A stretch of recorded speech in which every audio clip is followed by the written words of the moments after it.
مش فاهمهم ولا هم فاهميني. ازيكم يا جماعة، عاملين ايه؟ النهاردة هكلمكم على موضوع مهم جدا جدا جدا، وبيلمس كل شاب فينا الفترة دي. عارف يعني ايه فجوة بين اهالينا، بين تفكيرنا وتفكيرهم، بين اسلوب حياتنا واسلوب حياتهم؟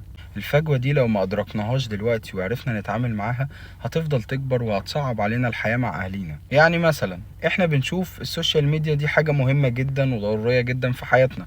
هما بالنسبة لهم حاسين ان ده تضييع وقت وان انت قاعد ما بتعملش اي حاجة مفيدة.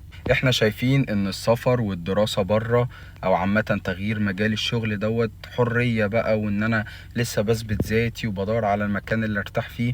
هما بالنسبة لهم بيحسوا ان انت شخص غير مسؤول او ما عندكش اي استقرار في حياتك. ده حتى في العلاقات والجواز احنا بنبقى عايزين حد نشاركه، حد نفهمه. هما بيبقوا عايزين يلا الجوازة وخلاص، والحب بيجي بعد الجواز بقى ويلا بقى. طيب نيجي بقى للسؤال، ليه بيحصل ده؟ هل لان احنا اتربينا غلط ولا هما اللي عندهم المشكلة؟ الحقيقة ان لا احنا غلط ولا هما صح. الفكرة ان كل واحد اتربى في جيل مختلف عن التاني، تفكير وظروف مختلفة خالص عننا. هما اتربوا على العادات والتقاليد وان ده لازم يحصل وكده. احنا اتربينا على عالم مفتوح وانترنت وحرية، وان براحتي وان افكر وكل واحد ليه رأيه. في الكتاب المقدس في سفر أيوب 8:8 بيقول آية كده جميلة جدا: اسأل القرون الأولى وتأمل ما بحثه آباؤهم.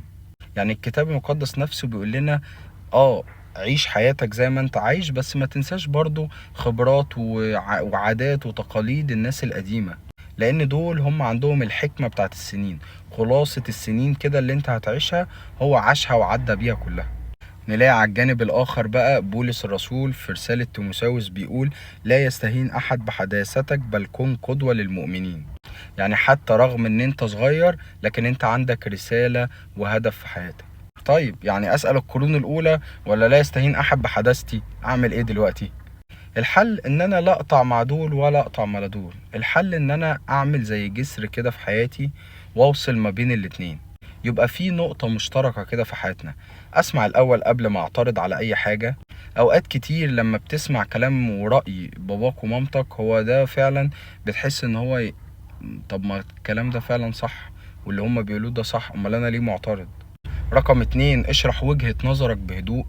يعني انا بشوف شباب كتير وهي بتقول رأيها حتى لو هو صح بكل عصبية وكل غضب وكل يعني انت لازم تبقى زي رأيي يا اما انت كده مش تمام. رقم تلاتة، دور على ارض مشتركة ما بينك وما بين، يعني اذا كان بقى باباك او مامتك، ارض مشتركة. اكيد في نقطة انتوا الاتنين هتتفقوا فيها، فهي دي